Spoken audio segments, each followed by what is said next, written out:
துலாம் ராசிக்காரர்களுக்கு செவ்வாய் எழுதிய தலைவிதி இனிமேல் தான் மெயின் பிக்சரே.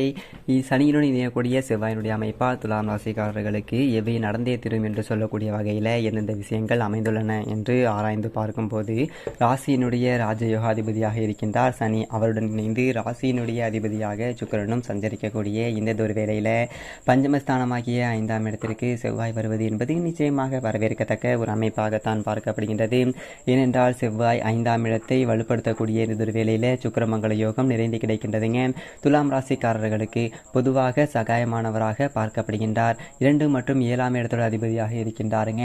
அப்படிப்பட்டவர் மிக வலுவாக சஞ்சரிக்கக்கூடிய இந்த ஒரு வேளையில் அவருடைய சுப பார்வை 8, 11, 12 ஆகிய இடங்களில் மிகவும் வலுவாக கிடைக்கின்றது. துலாம் ராசிக்காரர்களுக்கு நிச்சயமாக கோச்சார விதியின் அடிப்படையில் நல்லதொரு பலனை பெற்றுக் கொடுக்கக்கூடிய ஒரு அமைப்பாகத்தான் சனி செவ்வாயினுடைய இணைவானது பார்க்கப்படுகின்றது.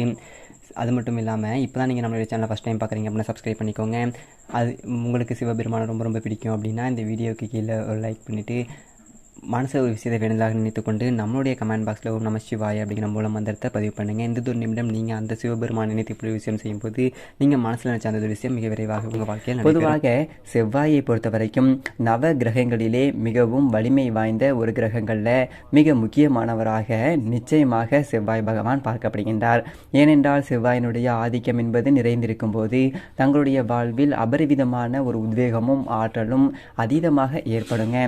திருமணம் உள்ளிட்ட பல்வேறு விதமான சுப நிகழ்வுகளில் தாக்கத்தை ஏற்படுத்தி கொடுக்கக்கூடிய ஒரு சக்தியும் வல்லமையும் குரு சனியை விட நிச்சயமாக செவ்வாய்க்கு உண்டு என்பதுதான் யதார்த்தமான ஒரு உண்மையாக பார்க்கப்படுகின்றது. அது மட்டுமல்லாது நவ கிரகங்களிலே குரு சனிக்கு அடுத்தபடியாக சிறப்பு பார்வை உண்டு என்றால் அது நிச்சயமாக செவ்வாய்க்கு மட்டும்தான். செவ்வாயை தவிர மற்ற எந்த ஒரு கிரக நிலைக்கும் சிறப்பு பார்வை என்பது கிடையாதுங்க. ஏனென்றால் செவ்வாய் 4, 7, 8 ஆகிய இடங்களை பார்க்கின்றாருங்க. தற்போது மிகவும் வலுவாக உச்சம் பெற்று சஞ்சரித்த செவ்வாய் பகவான் மார்ச் 14ஆம் தேதிக்கு பிறகு சனியுடன் இணைந்து கும்பராசியில் சஞ்சரிக்கப் போகின்றார். இதுவரை மகர ராசியில் உச்சம் பெற்று சஞ்சரித்த மங்களகாரகன், பூமிக்காரகன், சகோதரக்காரகன் என்று சொல்லக்கூடிய செவ்வாய் இனி சனியுடன் இணைந்து சஞ்சரிக்கப் போகின்றாருங்க. பொதுவாகவே சனி மற்றும் செவ்வாயினுடைய பார்வை கிடைப்பதே என்பதே பல வகையான சிரமத்தை ஏற்படுத்துங்க. ஆனால் இந்த ஒரு தருணத்தில் இந்த 2 கிரக நிலைகளுமே இணைந்து சஞ்சரிப்பது என்பது நிச்சயமாக சாதகமான ஒரு வரவேற்கத்தக்க ஒரு அமைப்பாக பார்க்க முடியாதுங்க. காரணம், சனி செவ்வாயினுடைய பார்வை ஏற்படும் போதே பல்வேறு வகையான பாதிப்புகளை சந்திப்பதற்கான ஒரு சூழ்நிலை என்பது உருவாகும். இந்த 2 கிரக நிலைகளும் வலுவாக இணைந்து கும்பராசியில் அதுவும் ஆட்சி பலம் பெற்ற சனியுடன் சஞ்சரிப்பது என்பது நிச்சயமாக சற்று கவனமும் விழிப்புணர்வும் மிக முக்கியமாக தேவை என்பதை தெளிவாக உறுதிப்படுத்துகின்றாருங்க. சனியினுடைய பார்வையில் செவ்வாய் வலுவான பகை கிரகமாக பார்க்கப்படுகின்றார். ஆனால் செவ்வாயினுடைய பார்வையில் சனி சமகிரகமாகத்தான் பார்க்கப்படுகின்றார். ஏனென்றால் சனியினுடைய மற்றொரு ஆட்சி வீடான மகர ராசி தான் செவ்வாய்க்கு உச்ச வீடாக பார்க்கப்படுகின்றது. எனவே இந்த ஒரு தருணத்தில் மங்களகாரகன் சனியுடன் இணையும் போது சற்று வலுவிழப்பதற்கான ஒரு சாத்தியக்கூறுகள் என்பது உண்டு. ஆனால் அதிரடியான மாற்றங்களை நிச்சயமாக ஏற்படுத்தி கொடுப்பதற்கான ஒரு வாய்ப்பு என்பது உண்டு என்பதில் சந்தேகமே இல்லை. ஏனென்றால் செவ்வாயினுடைய ஆதிக்கத்தில் பிறந்தவர்கள் பொதுவாக ஒரு செயலை செய்ய வேண்டுமென்றால் துடிப்புடனும் அதிரடியாகவும் தடாலடியாகவும் செய்து முடிக்கக்கூடிய அளவிற்கு ஆற்றல் வீரம் மிக்கவர்களாக பார்க்கப்படுகின்றனர். எனவேதான் செவ்வாயினுடைய ஆதிக்கத்தில் பிறந்தவர்களாக இருந்தால் நிச்சயமாக செவ்வாயினுடைய ஆதிக்கத்தோடு இணைந்தவர்களோடு இணைவதுதான் வலுவான ஒரு ஐதீகமாக திருமணம் உட்பட பல்வேறு விதமான இடங்களில் பார்க்கப்படுகின்றது. செவ்வாய் தோஷம் நிறைந்திருந்தால் அவர்களுக்கு திருமண பொருத்தமாக செவ்வாய் தோஷம் உள்ளவர்கள் தான் பார்க்கப்படுவார்கள். இல்லை என்றால் அவர்களுடைய இயக்கத்திற்கு மற்றவர்கள் ஈடு இணை கொடுக்க முடியாத அளவிற்கு சிரமத்தை சந்திக்க வேண்டிய ஒரு சூழ்நிலை என்பது ஏற்படுகின்றதுங்க. இதன் காரணமாக தான் மங்களகாரகனுடைய அமைப்பு என்பது சாதகமாக இருந்தால் மட்டும்தான் திருமணம் உள்ளிட்ட பல்வேறு விதமான சுப நிகழ்வுகளையும் செய்யக்கூடிய ஒரு சூழ்நிலை என்பது ஏற்படுகின்றது. அது மட்டுமல்லாது பூமிக்காரகன் என்றும் அழைக்கப்படுகின்றாருங்க. விவசாயத்துறையை தனது கட்டுப்பாட்டில் முழுமையாக வைத்து கொண்டவராக பார்க்கக்கூடியவர் நிச்சயமாக செவ்வாயினுடைய ஆதிக்கம் என்பது உத்தியோகம், தொழில், குடும்பம் என அனைத்திலுமே பல்வேறு விதமான தாக்கத்தை ஏற்படுத்தினாலும் அதீதமாக தங்களுடைய வலுவாற்றலை ஏற்படுத்தி கொடுக்கக்கூடிய ஒரு விதை என்றால் அது நிச்சயமாக பூமி பூமி சம்பந்தப்பட்ட ஒரு பணிகள் எதுவாக இருந்தாலும் அதில் தன்னுடைய ஆதிக்கத்தை செலுத்துகின்றார். எனவேதான் விவசாயத்துறையினுடைய நாயகனாகவும் பார்க்கப்படுகின்றார். சனியுடன் சேர்ந்திருக்கக்கூடிய இந்த ஒரு தருணத்தில் விவசாயம் சார்ந்த பணிகளில் சற்று கடினமான ஒரு சூழ்நிலை என்பது உருவாகலாங்க. கவனமும் விழிப்புணர்வும் மிகவும் முக்கியமாக தேவைப்படுகின்றது என்பதை தெளிவாக உறுதிப்படுத்துகின்றார். ஆனால் செவ்வாய் அதீத பலத்துடனும் உத்வேகத்துடனும் செய்யக்கூடிய ஒரு ஆற்றலை கொடுக்கக்கூடியவராக பார்க்கப்படுகின்றாருங்க. இயற்கையிலேயே ஒரு பாவகிரகமாக பார்க்கக்கூடிய செவ்வாய் மற்றொரு பாவகிரகமாக இருக்கக்கூடிய சனியுடன் இணைவதால் அதிரடியான மாற்றங்களை நிச்சயமாக சந்திப்பதற்கான ஒரு வாய்ப்பு உண்டு. அதே சமயம் இந்த ஒரு தருணத்தில் மிகவும் வலுவாக செவ்வாய் 3, 6, 11 ஆகிய இடங்களில் சஞ்சரிக்கும் போது அபரிவிதமான ஒரு வளர்ச்சியையும் முன்னேற்றத்தையும் அள்ளி கொடுப்பாருங்க. ஆனால் அதே சமயம் அஷ்டமத்திலோ அல்லது விரயம், அஷ்டாஷ்டமம் போன்ற இடங்களில் சிரமம் ஏற்படுங்க. விரயம், அஷ்டாஷ்டகம் ஆகிய இடங்களில் 4, 12 கூட பெரிய அளவிற்கு சிரமம் ஏற்படாது. ஆனால் அஷ்டமத்தில் இருக்கும்போது சற்று கூடுதல் கவனம் நிச்சயமாக தேவைப்படக்கூடிய ஒரு தருணமாக அமைகிறது என்பதை செவ்வாய் உறுதிப்படுத்துகின்றார். அது மட்டுமல்லாது செவ்வாய் ஜென்மராசியில் அமர்வது கூட ஒரு விதத்தில் யோகமான ஒரு அமைப்பாகத்தான் பார்க்கப்படுகின்றது. குடும்பத்திலும் தொழில், வியாபாரம் அனைத்திலுமே சிறந்ததொரு முன்னேற்றம் கிடைப்பதற்கான ஒரு வாய்ப்பையும் ஏறக்கூடிய ஒரு வாய்ப்பை உருவாக்கி கொடுப்பார்.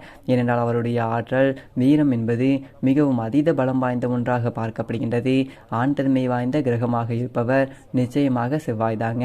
எனவேதான் அவர் பெண் தன்மை வாய்ந்த சுக்கிரனோடு இணையும் போது சுக்கிரமங்கல யோகம் என்பது நிறைந்து பல்வேறு விதமான சுப நிகழ்வுகள் வெகு சிறப்பாக கிடைப்பதற்கான ஒரு வாய்ப்பும் யோகமும் உண்டு. ஆனால் நீதி தவறாத, நடுநிலை தவறாத, நியாயஸ்தராக இருக்கக்கூடிய சனியுடன் இணைவதால் செவ்வாய் எழுதிய தலைவிதியாக சில அதிரடியான மாற்றங்களை சந்திப்பதற்கான ஒரு வாய்ப்பு என்பது உண்டுங்க.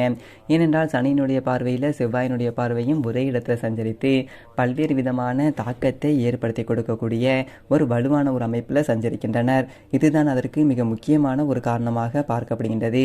செவ்வாயினுடைய ஆதிக்கம் நிறைந்திருக்கும் போது காவல்துறை, இராணுவம், மருத்துவத்துறை என அனைத்திலுமே தலை சிறந்து விளங்குவதற்கான ஒரு யோகமும் இந்த ஒரு தருணத்தில் அதற்கான ஒரு வாய்ப்புகள் நிறைந்து கிடைக்கக்கூடிய ஒரு யோகம் உருவாகின்றது.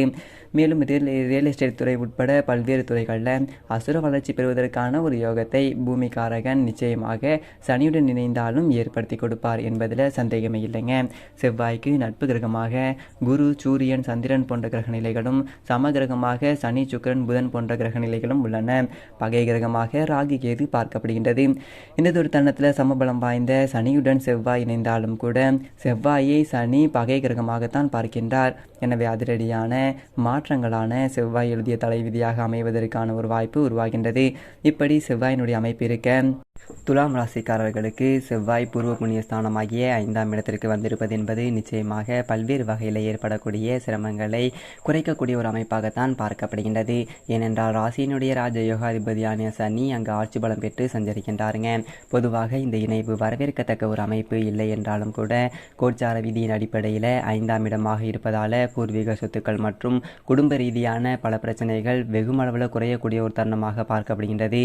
செவ்வாய் அஷ்டமஸ்தானத்தை வலுவாக பார்ப்பதால் குடும்ப ரீதியாக சந்திக்கக்கூடிய தடைகள் என்பது விலகக்கூடிய ஒரு தருணமாகவும், நீங்கள் எதிர்பார்க்கக்கூடிய ஆதரவு நிறைந்து கிடைக்கும், ஓரளவிற்கு அனைத்து விதமான பிரச்சனைகளையும் சரி செய்வதற்கான நன்மை சந்தர்ப்பங்கள் கிடைக்கின்றது. பொருளாதார ரீதியான பிரச்சனைகள் வெகும் அளவில் குறையும்.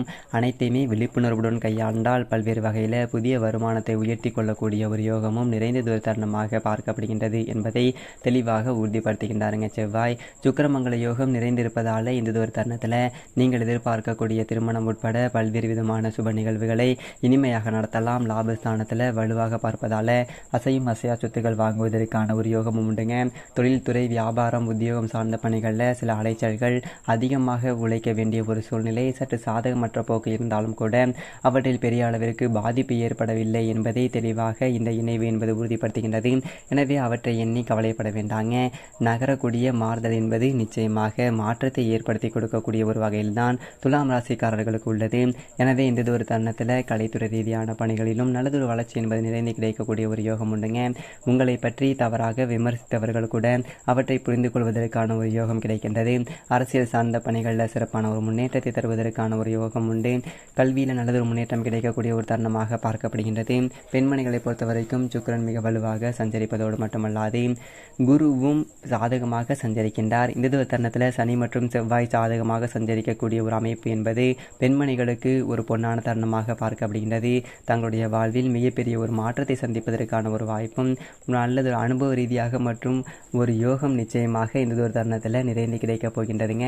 மேலும் சாதகமாக மாற்றிக்கொள்ள நிச்சயமாக துலாம் ராசிக்காரர்கள் வாரத்தில் செவ்வாய்க்கிழமை விரதமிருந்து அருகாமையில் உள்ள முருகப்பெருமான் ஆலயம் சென்று தீபமேற்றி வழிபாடு செய்யுங்கள். நிறைந்த நன்மையும் முன்னேற்றமும் தங்களுடைய வாழ்வில் இனிதாக கிடைக்குங்க. அது மட்டும் இல்லாமல் உங்களுக்கு சிவபெருமான் ரொம்ப பிடிக்கும் அப்படின்னா அந்த வீடியோ கீழே ஒரு லைக் பண்ணிவிட்டு நம்மளுடைய கமெண்ட் பாக்ஸில் ஓம் நம சிவாய அப்படிங்கிற மூலமந்திரத்தை பதிவு பண்ணுங்கள். இந்த ஒரு நிமிடம் நீங்கள் அந்த சிவபெருமானை நினைத்து இப்படி ஒரு விஷயம் செய்யும்போது நீங்கள் மனசில் நினச்ச அந்த ஒரு விஷயம் கண்டிப்பாக உங்கள் வாழ்வில்